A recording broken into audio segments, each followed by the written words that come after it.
Ang silid hukuman ay umaalingaw-ngaw. Sa karaniwang sigla nito, mga abogadong nag-aayos ng kanilang mga papel, mga manonood na mahihinang nagbubulungan at ang bahagyang alingaw-ngaw ng martilyo ng hukom na tumatama kung saan. Nakaupo si Hukom Ismaela Suarez ng matikas sa likod ng hukuman. Ang mga mata niya ay kalmado at propesyonal. Para sa kanya, isa lang itong karaniwang kaso, isa pang ordinaryong araw. O iyon ang akala niya. Tinawag ng bailiff ang kaso, The State of Louisiana versus Ricardo Navarro. Bahagyang gumalaw si Ismaela, ang mga kamay niya nakapatong sa makinis na kahoy ng mesa habang sinusulyapan ang mga papeles sa harap niya, pananakit, pagnanakaw at paglaban sa pag-aresto. Isang pamilyar na lungkot ang bumalot sa dibdib niya. Isa na namang taong nawala sa sistema na isip niya. Pero nang ipinasok na ang akusado sa silid, biglang nag-iba ang lahat. Ang lalaking nasa harap niya nakapaares ng posas ay hindi isang estranghero, si Ricardo Navarro iyon. Ang kanyang Ricardo, nanikip ang kanyang lalamunan habang bumabalik ang mga alaala. Mga mahabang araw ng tag-init na magkasabay silang nagbibisikleta sa maalikabok na kalsada ng Hammond, Louisiana. Mga hating-gabing usapan sa ilalim ng puno ng magnolia sa kanilang bakuran. Ang mga pangakong bata pa silang gagawin ng lahat para magkasama palagi, anuman ang mangyari. Pero ang lalaking nasa harap niya ngayon ay hindi na ang batang kilala niya noon. Nakayuko ang mga balikat, ang mukha niya puno ng bakas ng mga tao ng paghihirap. Pero ang mga mata niya, ang mga matang iyon na malalim at puno ng kaluluwa, ay di maikakaila. Bahagyang nanginig ang kamay ni Ismaela habang mahigpit niyang hinawakan ang martilyo. Sa unang pagkakataon sa kanyang karera, siya ay nag-alinlangan. Parang nagsasara ang mga pader ng silid hukuman habang pinipilit niyang intindihin ang nasasaksihan. Tumingala si Ricardo, ang mukha may halong pagkagulat at tahimik na pagsuko. Nagtagpo ang kanilang mga mata saglit. Pagkatapos, ibinaba niya ang tingin, yumuko. Naghintay ang buong silid sa katahimikan. Pinilit ni Ismaela na magsalita. Ginoong Navarro, ikaw ay inaakusahan ng pananakit at pagnanakaw. Ano ang iyong sagot? Magaspang at di pamilyar ang boses ni Ricardo. Hindi po ako nagkasala, kagalang-galang. Malakas ang tibok ng puso niya. Gusto niyang itigil ang lahat, magtanong ng paliwanag. Ano ang nangyari sa kanya? Paano sila nagkahiwalay ng landas? Pero isa siyang hukom at kailangang manatiling matatag.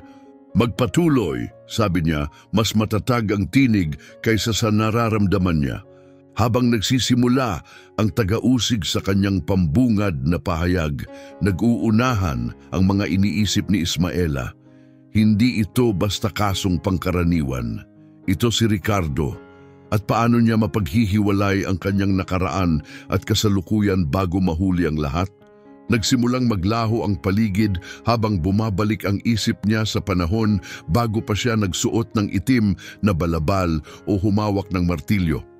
Naalala niya kung paano sila lumaki ni Ricardo sa magkaibang dulo ng Hammond, hindi kalayuan ng distansya, pero parang magkaibang mundo dahil sa tahimik na mga patakaran ng kanilang hati-hating bayan.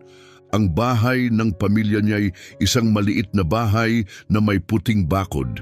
Ang kanila'y isang lumang tahanan sa dulo ng maputik na daan na napapalibutan ng mga bukirin. Isa iyong kakaibang pagkakaibigan. Bumalik sa kanyang alaala ang araw na una silang nagkita. Naligaw siya mula sa kanilang bakuran at nakarating sa isang sapa. Nandoon si Ricardo, nahihirapang alisin ang tali ng kanyang pamingwit sa mga damo. Nag-alok siyang tumulong. Mula sa simpleng tagpong iyon, lumago ang kanilang lihim na mga pakikipagsapalaran at magkakabahaging mga pangarap. Minsan bang nangangarap ka na umalis dito? Minsang tanong ni Ricardo habang nakahiga sila sa damuhan sa ilalim ng mga bituin. Talagang umalis. Pumunta kung saan walang tumitingin ng masama dahil magkasama tayo. Napatawa lang siya noon, pero si Ricardo seryoso. Bata pa lang, naiintindihan na niya ang kalupitan ng mundo, isang mundong hindi palaging tinatanggap ang katulad niya. Mas lalong tumibay ang kanilang pagkakaibigan kahit pa may mga bulong-bulungan, mga sulyap at tahasang di pagsang-ayon mula sa parehong panig ng komunidad. Pero palaging nandoon ang bigat bumabalot sa kanila pareho. At isang araw, natapos ang lahat. Isang tag-init bago mag-high school, nahuli sila ng ama ni Ismaela na magkasamang nakaupo sa beranda. Malamig at matigas ang boses nito. Ismaela, pumasok ka na, ngayon din.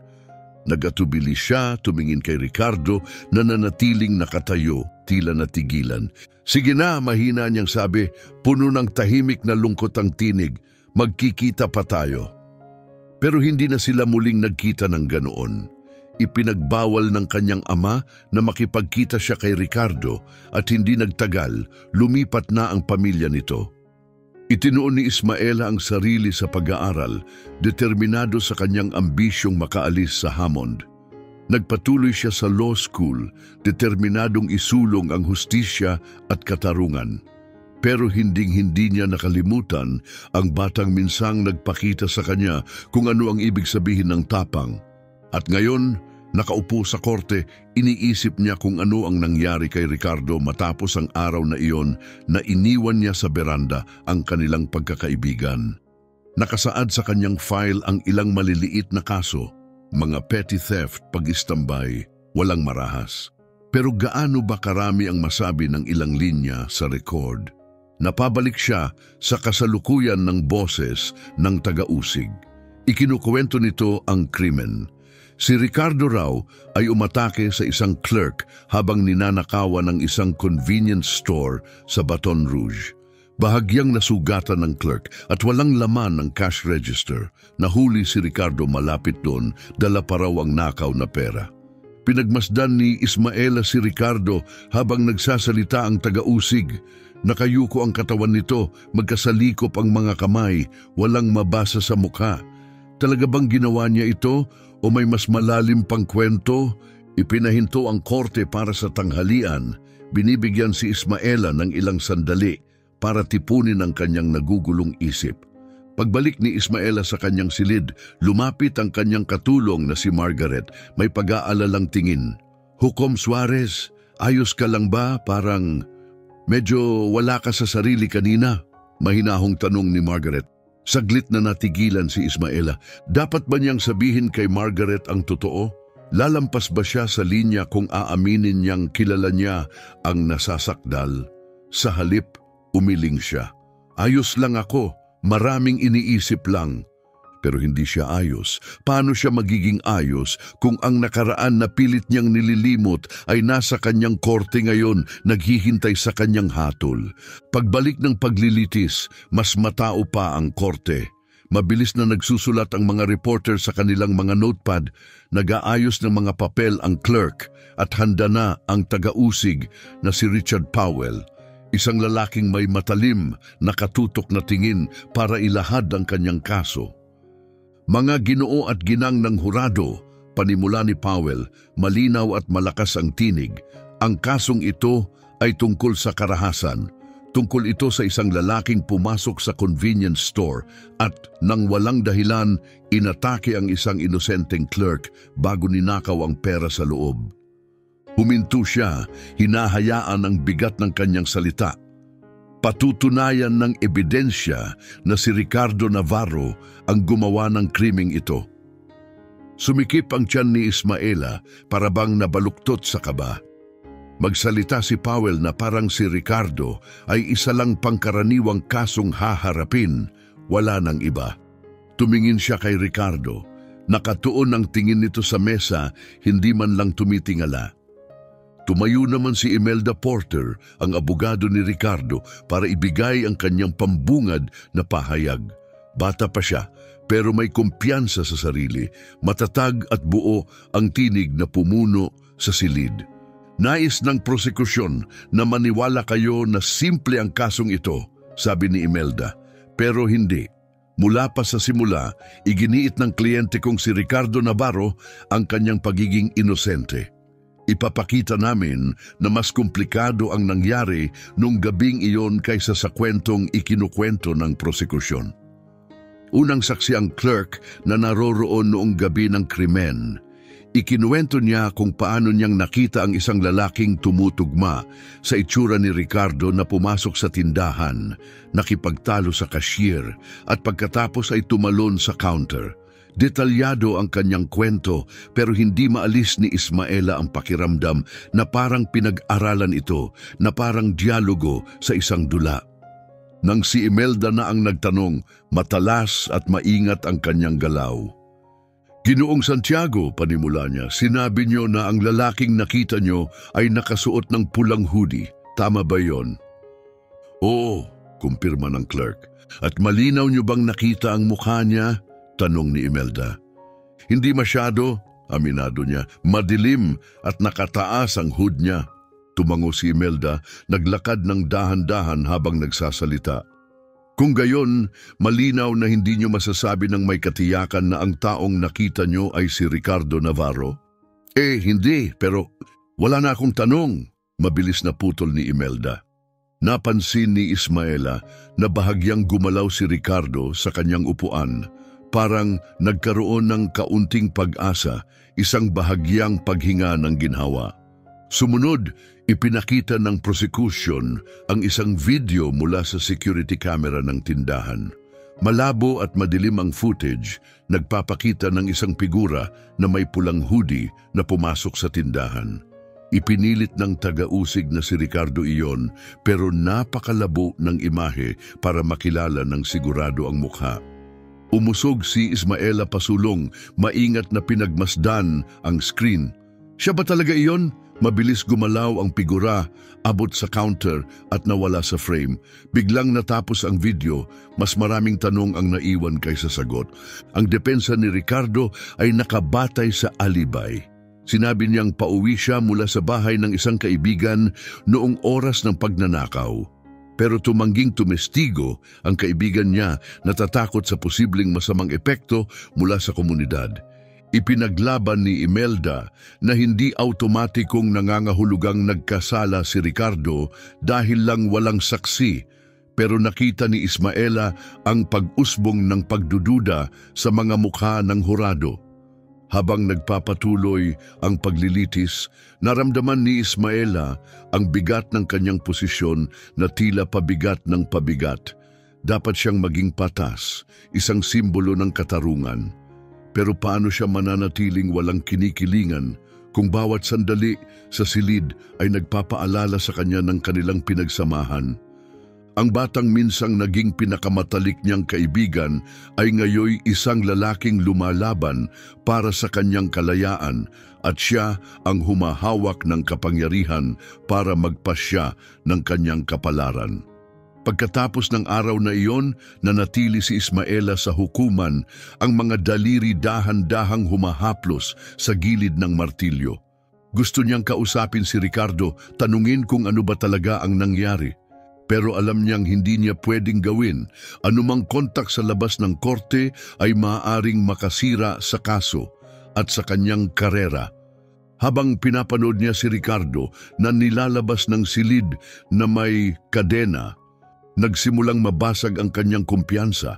Lagi siyang naniniwala sa sistema ng hustisya, sa kakayahan nitong hanapin ang katotohanan. Pero sa unang pagkakataon, nagtanong siya kung ang katotohanan ba ay talagang nakikita ng sistemang ito. Tahimik na humuhuni ang korte habang pumapasok ang paglilitis sa mahalagang yugto. Panahon na ng depensa para ilahad ang kanilang panig. Tinawag ni Imelda Porter ang kanyang unang mahalagang saksi, si Officer Daniel Harris, ang pulis na umaresto kay Ricardo. Bahagyang umusog si Ismaela pasulong, nanliliit ang kanyang mga mata.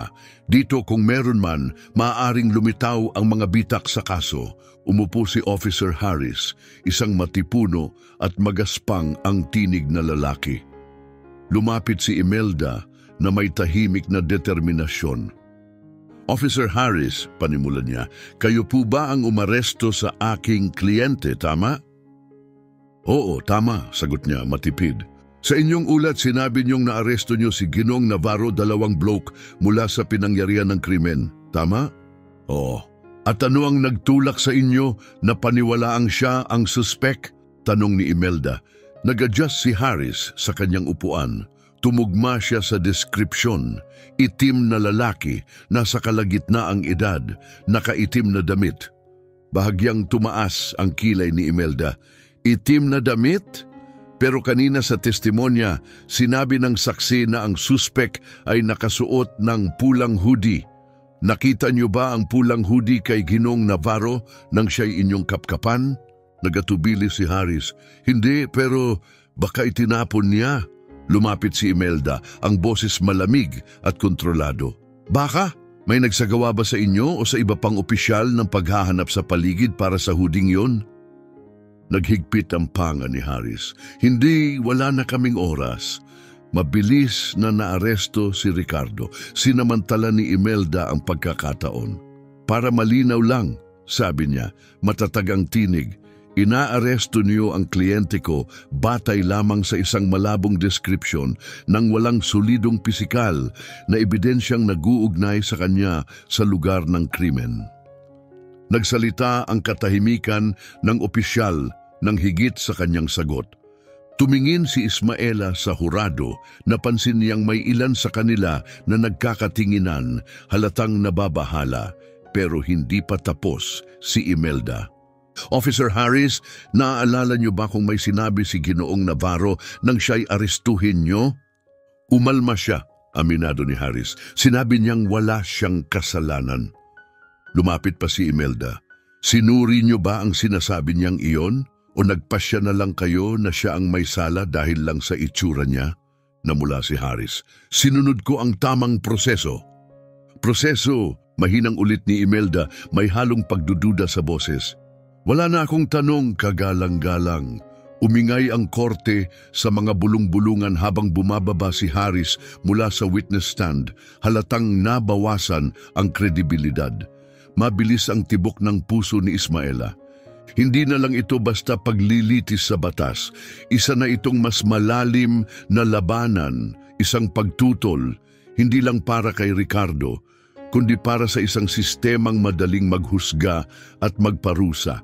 At biglang gumawa si Imelda ng di inaasahang hakbang.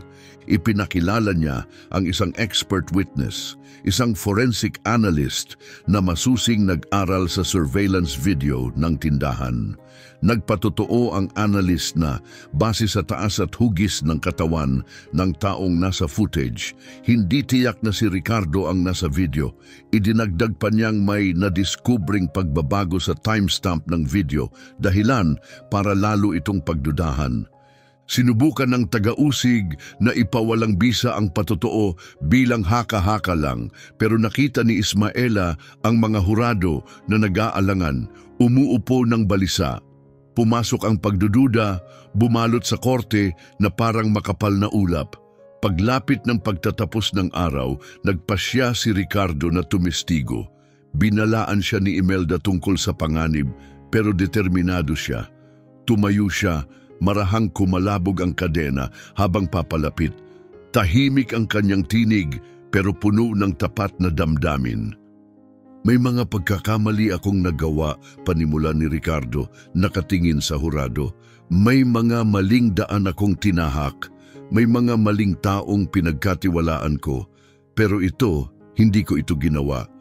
Noong gabing yon, naglalakad lang ako pauwi, tahimik lang, nang bigla akong harangin ng mga pulis.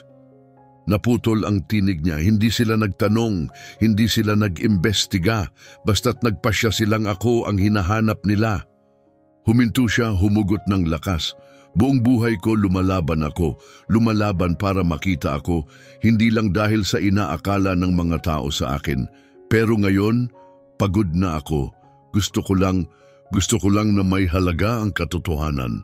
Naramdaman ni Ismaela ang pagbigat ng kanyang lalamunan habang nakaupo si Ricardo. Ang kanyang mga salita ay hindi lang depensa. Isa itong pakiusap, isang tahimik na sigaw para sa dangal. Tiningnan niya ang hurado. Nakita niya sa kanilang mga mukha ang halo-halong emosyon, pagdududa, awa, pag-aalinlangan. Hindi na lang ito tungkol sa mga ebidensya. Isa na itong labanan ng konsensya, isang hamon sa mga lumang kinikimkim na pagkiling at tahimik na kawalang katarungan. Naunawaan ni Ismaela na ang tungkulin niya ay hindi lang ipatupad ang batas, kundi akayin ito patungo sa tunay na katarungan. Dumating ang huling araw ng paglilitis, mabigat ang tensyon. Matatalas at maingat ang closing arguments. Ang taga-usig ay nagtuon sa mga ebidensyang sirkumstansyal. Hinihikayat ang hurado na magtiwala sa proseso at integridad ng sistema. Samantalang si Imelda, humiling na tumingin sila ng mas malalim, makita ang mga butas sa kwento at alalahanin ang pagkatao ni Ricardo. Maingat na nakinig si Ismaela, panatag ang mukha, pero magulo ang isipan. Malinaw ang tungkulin niya. Hindi siya pwedeng makaapekto sa hurado. Pero kung mag-iiwan ng hatol ng alinlangan, siya ang may huling salita. Ramdam niya ang bigat ng katarungan ng higit kailanman. Ilang oras deliberado ang hurado. May mga taong naglalakad palabas at pabalik sa korte, nag-iinat, nagbubulungan. Tahimik na nakaupo si Ricardo, mahigpit ang hawak sa kanyang mga kamay. Hindi na siya muling tumingin kay Ismaela mula noong unang araw ng paglilitis at hindi niya siya masisisi. Ano nga ba ang masasabi niya na makapagpapagaan ng lahat ng ito? Sa wakas, tumayo ang bailiff. May hatol na ang hurado. Bumagsak ang katahimikan sa silid. Tumayo ang foreperson, hawak ang papel na bahagyang nanginginig. Sa kaso ng State of Louisiana kontra Ricardo Navarro, panimula niya, ang hatol namin. Huminto siya, mabigat ang hangin. Hindi nagkasala. Pumutok ang bulong-bulungan sa korte. May huminga ng malalim, may mga munting palakpak.